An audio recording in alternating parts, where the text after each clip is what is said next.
Bonjour Marcel. Ben, bonjour Christophe, comment vas-tu? Bah bien, t'as vu, j'ai un nouveau studio pour les hangouts. J'ai C'est un vraiment cube. terrible. Ah ouais, ouais, ouais. Moi, Et je c'est fais ça de ce que j'appelle ma cave. Tu vois, c'est mon bureau, un bureau en désordre, comme mon esprit d'ailleurs. J'ose imaginer si j'avais un bureau vide, qu'est-ce que tu dirais, mais bon, voilà. Non, non, mais là c'est bien, on a l'impression que je suis rangé, je suis au studio, j'ai pas mes affaires, tiens, parce que mon bureau il est pire que le tien. Ouais, c'est vrai, tu m'enverras les références de ton paravent noir, là. D'accord, d'accord. Bon, soyons sérieux un peu, monsieur Marcel Lebrun. Je voulais qu'on discute un peu autour des classes inversées, parce qu'on a vu passer sur les réseaux sociaux, à deux, trois endroits, des articles, des réflexions sur hein, la classe inversée c'est nul, la classe inversée c'est pas bien, mais pourquoi le ministère il se met là-dedans, c'était mieux avant, voilà. Et tout un tas d'arguments autour de ça, donc je voulais qu'on réagisse à ces différents billets, tweets qu'on a vu passer. Qu'est-ce que t'en penses? Moi, j'essaie toujours, tu vois, dans mon propos, de à la fois ne pas polariser le discours en disant il y a l'enseignement traditionnel, ça vaut rien, les professeurs ils transmettent des connaissances, on n'est même pas certain que les élèves s'approprient. Et de l'autre côté, il y a les méthodes actives, c'est la béatitude universelle. J'essaie toujours de dire que les pôles, si tu veux, ils sont intéressants, mais surtout pour comprendre qu'est-ce qu'il y a entre les deux. L'image que j'ai envie de donner, tu connais ça, l'image des fentes Young, là, en optique, la lumière qui traverse deux trous. On ne sait jamais dire si elle traverse l'un ou l'autre, elle traverse les deux à la fois. Et de l'autre côté, on a des interférences constructives et parfois des interférences destructives. Et je pense que les propos de la tribu des évangélistes qui disent les classes inversées, c'est magnifique et tout, et la tribu des grognons, pour moi, ils sont vraiment utiles, ils émettent certaines réserves tout à fait recevables, mais ça ne me rassure pas. Je n'ai pas envie de choisir entre ces deux pôles, j'ai plutôt envie de souligner la grande variété de pratiques, et je dis bien de pratiques d'enseignants, telles que je les ai vues, par exemple, lors de CLIS 2016, classe inversée la semaine, où là, j'ai vu une génération spontanée d'enseignants qui, sans directive, essayaient d'améliorer leur enseignement pour qu'il soit plus conforme avec une société qui est en train de changer. Notre société est en train de changer, l'école est dans la société, elle prépare à cette société, et donc pour moi, l'école doit changer. Comment elle va changer, je n'en sais rien du tout. Mais ce sera peut-être une combinaison de certains enseignements dits traditionnels, de méthodes actives, qui vont être ces deux fentes en interférence, qui vont permettre de créer un nouveau panorama éducatif. Donc, c'est vrai que je parle parfois de l'enseignement traditionnel en évoquant l'enseignant qui met des connaissances dans la tête des élèves. On me dit que ça n'existe plus. Il suffit d'aller faire un tour, peut-être moins dans l'enseignement primaire, mais dans l'enseignement secondaire et dans l'enseignement supérieur. L'exposé ex cathedra, comme au XVe siècle, quand il n'y avait même pas de livre, si tu veux, est encore une pratique très répandue. Et donc, quand je dis ça, je ne suis pas en train de dire on va quitter ce monde-là pour un monde meilleur. Je suis en train de dire on va réfléchir à des hybridations qui tiendront compte des évolutions de la société. Donc, en tout cas pour ma part, j'essaie de ne pas avoir trop un discours polarisé, c'est A ou c'est B, c'est le côté clair ou le côté obscur, tu connais la citation, mais de dire entre les deux, il y a une infinité de pratiques. Et donc, on va rappeler une fois, encore une fois, que la classe inversée, c'est pas la caricature ou la simplification qu'on en a fait, les cours. Au départ, c'était ça, mais ça a vite changé. Les vidéos à la maison et les devoirs à Ouais. l'école, ça va beaucoup plus loin que ça. Il y a beaucoup plus de variété que ça et beaucoup plus d'usage que ça. Oui, et c'est là quelque chose qui m'étonne si on retourne à notre vidéo qu'on avait fait en 2012, déjà sur la classe inversée, C'est vrai qu'à ce moment-là, on était très dans le, ben, tu l'as dit, hein, la vidéo à la maison, on fait des exercices en classe. Bon. Ce qui est déjà pour moi une évolution. Ce n'est pas le professeur qui rejette sa responsabilité de transmission. Très souvent dans les vidéos, et on ne le dit pas assez, les professeurs mettent beaucoup de temps dans la qualité de cette vidéo, au niveau de sa scénarisation. C'est tout autre chose de donner un cours, si tu veux, devant une classe où on est quelque part live, dans une sorte d'improvisation, que de devoir la figer dans une vidéo. Donc, la qualité intrinsèque des vidéos, pour moi, est extrêmement importante. Mais c'est vrai que, et j'ai été un des acteurs, et c'est vrai que certaines personnes qui faisaient des classes inversées ont regardé ça avec un peu de suspicion.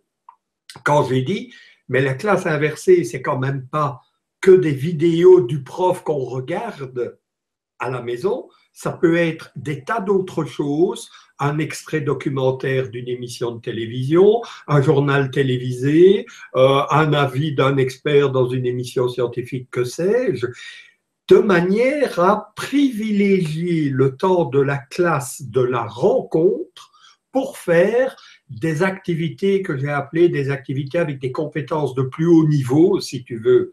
Mais une fois qu'on a dit des compétences de plus haut niveau, moi je dis toujours, s'il vous plaît, n'opposez pas les compétences de haut niveau, tu sais, l'analyse, la synthèse, la créativité et tout, avec les compétences de bas niveau telles que la mémorisation, l'application, enfin, l'appropriation par l'élève des connaissances, parce que si on dit qu'elles sont de bas niveau, c'est peut-être parce qu'elles sont les fondements.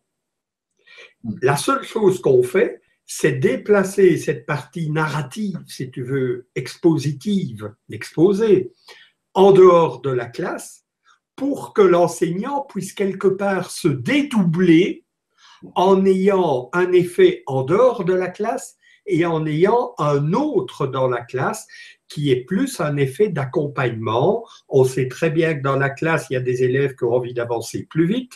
Il y en a d'autres qui ont besoin d'un coup de main plus personnalisé de l'enseignant. Et je pense que la classe inversée permet ça. C'est pas la béatitude universelle de nouveau, mais c'est au moins une tentative de faire d'autres choses. Et donc, j'ai généralisé le concept de classe inversée en disant, et en mettant vraiment l'accent sur l'apprenant, c'est peut-être aussi des apprenants qui vont chercher des bribes de savoir et de connaissances, puisque les savoirs sont externalisés, mais à l'heure actuelle, on trouve des vidéos sur tout. C'est un fait. Ils vont les chercher et ils les ramènent en classe pour devenir eux-mêmes des enseignants. Je prétends que si, comme on le dit, nous allons devoir apprendre toute la vie durant, il faudra bien qu'il y ait des personnes qui soient les enseignants.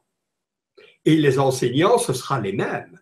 Donc, tour à tour, le rôle, si tu veux, d'apprenant et d'enseignant va alterner. Et je trouve que c'est aussi, on dit en pédagogie qu'on apprend le mieux que ce qu'on enseigne finalement. Et je trouve que la classe inversée, c'est aussi ça. Moi, il y a, dans les différentes critiques que j'ai vues passer, j'en ai vu aucun qui reprenait quelque chose qui, moi et toi, je pense que ça t'a frappé aussi, le plaisir qu'avaient les enseignants à changer leur formation, à changer leur pédagogie, à créer des contenus, à se réapproprier leur scénarisation, leurs choses comme ça. Alors peut-être, c'est vrai aussi qu'on a vu que des fous furieux, entre guillemets, qui avaient envie de changer, qui avaient envie de bouger, mais souvent, là, quand on discute avec ces enseignants-là, c'est « je m'ennuie en classe, je fais toujours la même chose, je trouve que mes élèves s'ennuient », des choses comme ça. Et de changer cette méthode-là, ça je l'ai vu nulle part dans les grognons là, qui critiquent, ben, les profs que nous on a vus, ils retrouvaient le plaisir d'enseigner. Et je pense que les collègues qui vont nous écouter, ils seront très sensibles à ce que tu viens de dire. Effectivement, j'ai assisté à des colloques de pédagogie où on explique les nouveaux modèles de machin et tout. On dirait vraiment que la pédagogie est triste, quoi. Elle est triste. Et lors de CLISE, en tout cas ce que j'ai vu, mais je crois qu'ils vont témoigner ardemment. Eh ben oui, comme tu dis, c'est des enseignants qui avaient le sourire, qui ne prétendaient pas avoir trouvé la méthode absolue, mais qui disaient, moi j'enseigne des maths, moi j'enseigne du français à l'école primaire, à l'école secondaire, etc. Et je retrouvais un goût d'enseigner. Et moi, ce qui m'a choqué aussi, ouais. Ce qui m'a choqué aussi dans les critiques, on a vu passer des gens qui disaient mais c'est qui ces profs qui veulent changer, pour qui ils se prennent? Mais enfin, c'est quand même des praticiens, ils ont de la formation, ils savent de quoi ils parlent, ça fait 10, 20, 30 ans qu'ils sont dans des classes. En plus, ils ont une démarche réflexive, la plupart, en disant voilà, j'ai essayé ça, ça a marché, ça n'a pas marché. C'est pas des alchimistes, hein, c'est pas des apprentis sorciers, c'est des gens qui sont là pour partager, c'est là qui pour avancer. Et cette ouverture d'esprit, ça en choque certains parce que on est dans le dogme et là on est en train de casser le dogme en disant bah, c'est comme ça et c'est pas autrement. Bah si, ça peut être autrement. Il y a des gens à qui ça plaît pas le autrement. Oui, mais pourtant, j'appuie tout à fait ce que tu viens de dire quelque part. Il doit y avoir quelque chose de ce côté-là. Moi, ce que j'assiste, j'ai dit tantôt que l'école, elle était à la fois incluse et à la fois elle préparait à une société qui est en train de changer. Regarde un petit peu. Il y a 20 ans d'ici, c'est pas beaucoup. L'écriture, elle a mis des millénaires pour s'instaurer. Le livre a mis des siècles. Le numérique est en train de faire ça en 10 ans, en 20 ans. Regarde un peu les pratiques. Il y a 20 ans, je voulais partir en voyage, j'achetais le guide Michelin et je regardais qu'est-ce que les experts conseillaient. Et j'allais dans ces hôtels-là. À l'heure actuelle, je vais sur booking.com ou TripAdvisor, peu importe, je ne fais pas de pub ici, et je peux choisir des hôtels, voir l'avis de personnes, mais pour qui se prennent-ils, bon Dieu, qui commencent à donner leur avis sur ça et sur ça, et moi je leur fais comment dire, je les adoube finalement de la compétence plutôt que de dire c'est une bande d'incompétents, quoi. Et donc je ne veux pas que l'on dise ces gens, oui, mais ils disent tout et n'importe quoi.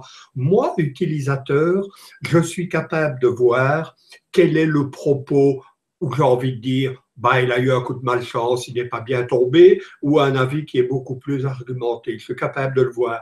Domaine du tourisme, domaine de la médecine.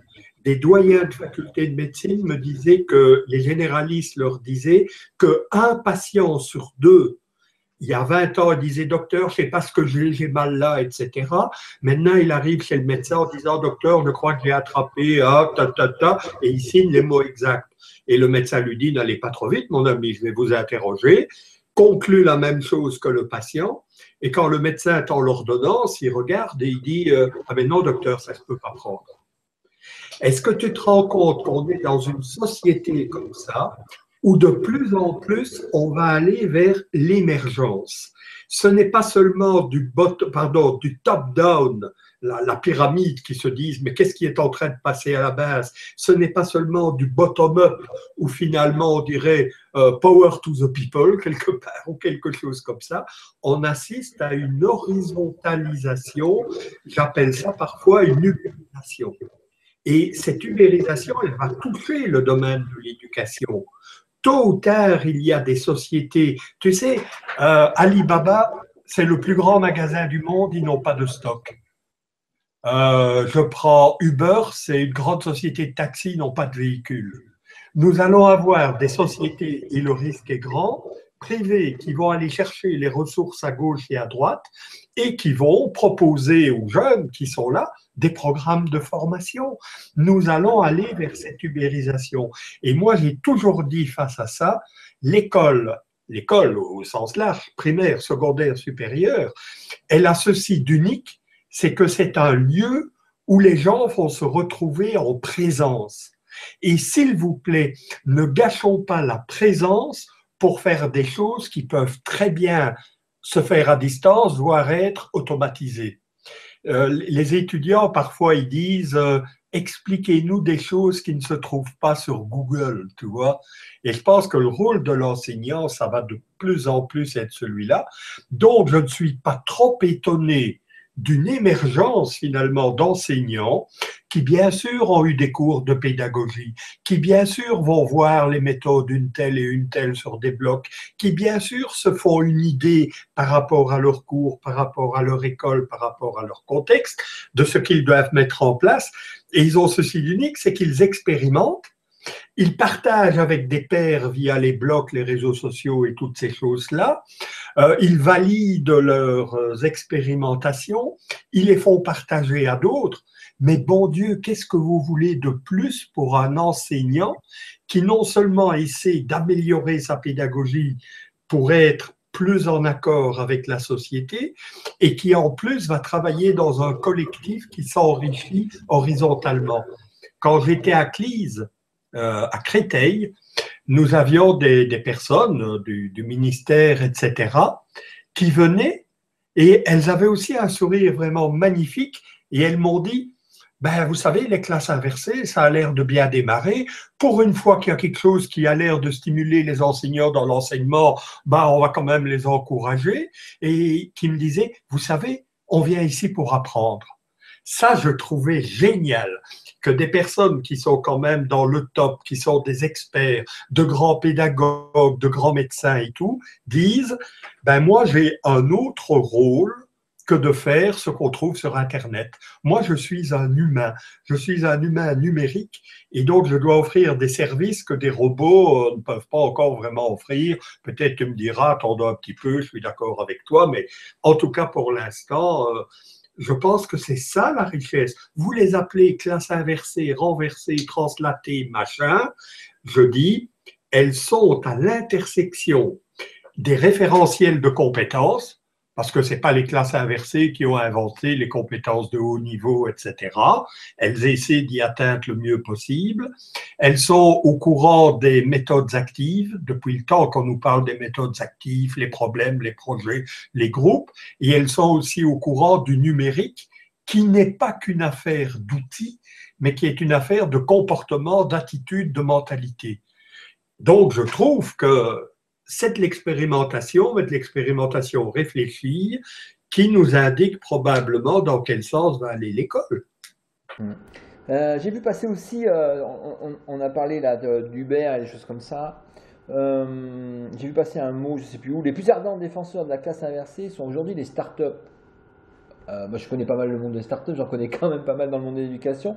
Et les plus ardents, pour moi, à mon avis, hein, et puis même de ce qu'on en a vu, c'est pas les startups, c'est les enseignants eux-mêmes qui sont convaincus, qui sont entrés là-dedans. Et peut-être que des startups s'emparent du phénomène en fournissant des programmes à des élèves. Ne vous en faites pas, ils seront tôt ou tard validés parce qu'ils auront cherché de très bonnes sources. Nous aurons également des sociétés, des startups qui ne vont pas faire des classes inversées. Le savoir, il est déjà transmis, c'est fait ce truc-là, mais qui vont prodiguer, qui vont proposer, contre argent évidemment, de s'occuper du tutorat, de l'accompagnement. Encore une fois, si l'école ne se charge pas de ça, l'école sera dépossédée. Je pense qu'il n'y a pas de choix. Dès maintenant, quand tu regardes les chiffres d'affaires des boîtes comme Academia, Complétude, des choses comme ça, ils ne sont pas sur la classe inversée, ils sont sur la jambe de bois du système actuel. Hein. Et ce n'est pas des centaines d'euros, c'est des millions d'euros. Donc il y a déjà un truc là, le constat aujourd'hui, il y a un truc qui ne va pas. On est toujours aussi sur les critiques. Les étudiants n'ont pas d'ordinateur chez eux, ou alors s'il y en a un, mais c'est la maman qui s'en occupe. Bof, j'ai envie de faire comme ça, arrêtez. On donne des bouquins à des gamins, il y a 10% qui ne savent pas lire. Hein, donc les parents achètent des bouquins à des gens qui ne savent pas lire. Écoute, c'est important. Encore une fois, tu vois, les critiques que nous trouvons, elles doivent nous amener à réfléchir. C'est vrai que même si on me disait que dans telle commune en France ou en Belgique, peu importe, il y a 97% des élèves qui sont câblés, qui ont des possibilités d'accès à la maison, quand les parents n'utilisent pas le réseau pour faire d'autres choses. Hein, donc ça, il faut encore voir. Les 3% qui restent méritent toute notre attention. C'est clair. Je ne veux pas même sourire de cela, je crois que c'est extrêmement important. Maintenant, deux petites choses par rapport à cet équipement. Le numérique, pour moi, Bien sûr qu'il s'appuie sur la numérisation, hein, le binaire, tout ça. C'est une question d'outils, certainement, mais c'est surtout devenu une question d'interrelation et de connectivisation des relations. À ce moment-là, nous retrouvons non pas des artefacts, si tu veux, des ordinateurs, des outils, etc., mais nous retrouvons des humains qui sont là en train de faire sortir leurs connaissances de leur boîte crânienne, de les partager avec d'autres, de recevoir de temps en temps des volets de bois vert, des critiques, etc., et d'évoluer dans leur conception. Ça, c'est vraiment un point qui est très important. Donc, on a montré que ce qu'on appelait le fossé numérique il y a 10 ans, il est en train d'être comblé, mais il reste un fossé d'usage. Et ce fossé d'usage, il est mis en péril un tout petit peu, me semble-t-il, par ce courant des digital natives, ceux qui sont nés avec le numérique et qui donc savent utiliser, connaissent les usages du numérique. Je m'insurge en faux, ce n'est pas parce qu'on est dans la civilisation du livre qu'on sait lire, qu'on sait apprendre à partir d'un livre. Et donc, je pense que l'école, quelque part, elle va devoir plus s'intéresser aux méthodes, c'est-à-dire aux méthodes d'appropriation des savoirs, plus qu'aux outils d'accès et aux ressources elles-mêmes. Donc là, je pense qu'il faut faire attention à ce paramètre-là. Maintenant, note bien que la classe inversée, oui, évidemment, c'est un dispositif hybride avec des choses à distance et des choses en présence. On connaît ça depuis longtemps. Maintenant, j'ai vu dans des écoles, et par exemple, il y a l'école de Claire que tu connais bien au Nouveau-Brunswick. Les élèves, ben oui, il y a des vidéos sur Internet, ils peuvent les regarder, mais ils ont aussi reformulé, si tu veux, l'infrastructure de l'école pour que les élèves aient des lieux où ils peuvent aller tourner une vidéo, où ils peuvent aller regarder ensemble une vidéo parce que le prof a demandé de faire un petit travail là-dessus.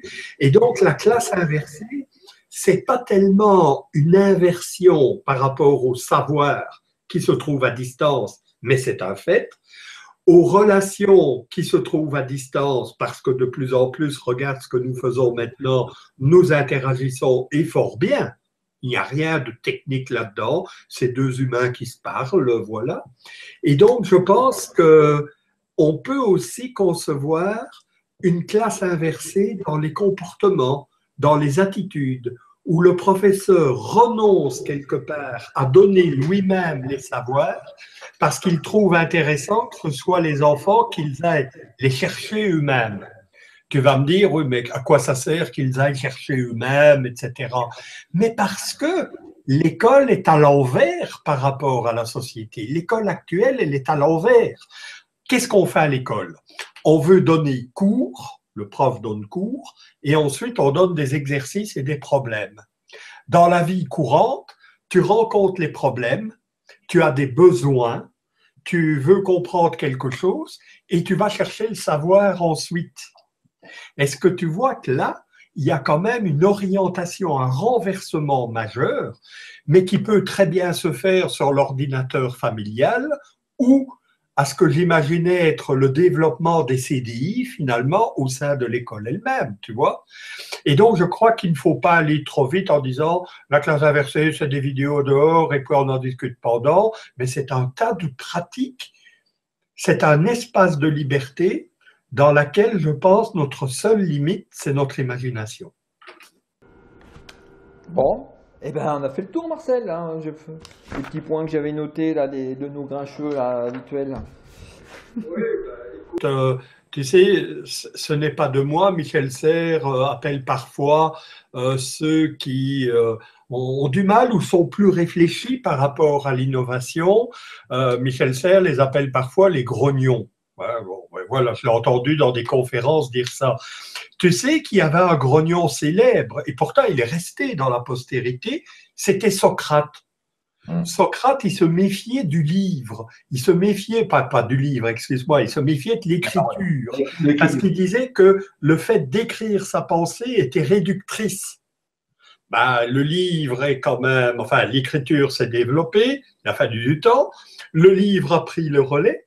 Et à l'heure actuelle, on a le numérique qui prend le relais, qui est encore beaucoup plus dans le synchrone et dans l'interaction. Encore une fois, pas l'interaction des concepts, pas l'interaction du monde des idées, mais des interactions entre le monde des idées et la vie concrète, entre des interactions finalement qui relient des humains entre eux. Et donc, pour moi, les personnes, et qu'elles continuent, j'adore ça dans mes conférences, quand il y a des personnes qui sont rentre dedans, comme on dit, parce qu'au moins, ces personnes-là disent des choses qui sont des points de vigilance. Et nous en avons repéré quelques-uns. Non, il ne suffit pas de dire aux élèves de regarder des vidéos, ça ne marche pas bien. Il faut associer la vidéo avec des tâches, des exercices, des choses à faire à partir de la vidéo. Non, le numérique, ce n'est pas qu'une question d'outils. Combien de fois je suis dans des réunions dans mon université, au ministère, dans des écoles, où dès qu'on me parle de numérique, ça devient une affaire d'informaticien et de câblage. Attention, il faut être nuancé. Je ne dis pas que l'informatique, le câblage, la technologie n'est pas utile. C'est une condition nécessaire, mais elle n'est pas suffisante. Et donc, tu vois combien les grognons, mais moi je les appelle comme ça très gentiment, j'aime bien être grognon de temps en temps, j'aimerais l'être plus. On est tous le grognon de quelqu'un. Hein. On est tous le grognon de quelqu'un. Hein. Tous le grognon de quelqu'un, et d'ailleurs tu es mon grognon, tu ne le savais pas, mais bon voilà. Et je suis sans doute ton grognon aussi, quand tu fais des trucs pas croyables avec les robots, je me dis oh là là. Mais voilà, et c'est comme ça que nous avançons. Nous apprenons parce que nous rencontrons des obstacles. Ça, on devrait le redire. Nous apprenons pas nécessairement parce que quelqu'un nous a pré-mâché la besogne, mais parce que nous avons des obstacles qui nous demandent de grimper, de nous hausser, de grandir finalement. Et ça, je pense que c'est important. La classe inversée ne va pas tout résoudre. Je pense que ce sera à l'heure de dire la classe inversée va tout résoudre. Je poserai tout de suite la question, qu'est-ce que c'est pour vous la classe inversée? Si on me présente un grand panorama de toutes sortes de pratiques, j'ai envie de dire, ben là-dedans, il y a des choses qui fonctionnent. Si on devient normatif par rapport à la classe inversée, je crois qu'on aura perdu beaucoup de choses. Bah, surtout que ça devient un mot un peu à la mode, le truc, on met un peu tout et n'importe quoi là-dedans. Effectivement, si c'est pas réfléchi, si c'est pour faire comme les autres, si c'est pour être à la mode, on va dans le mur là.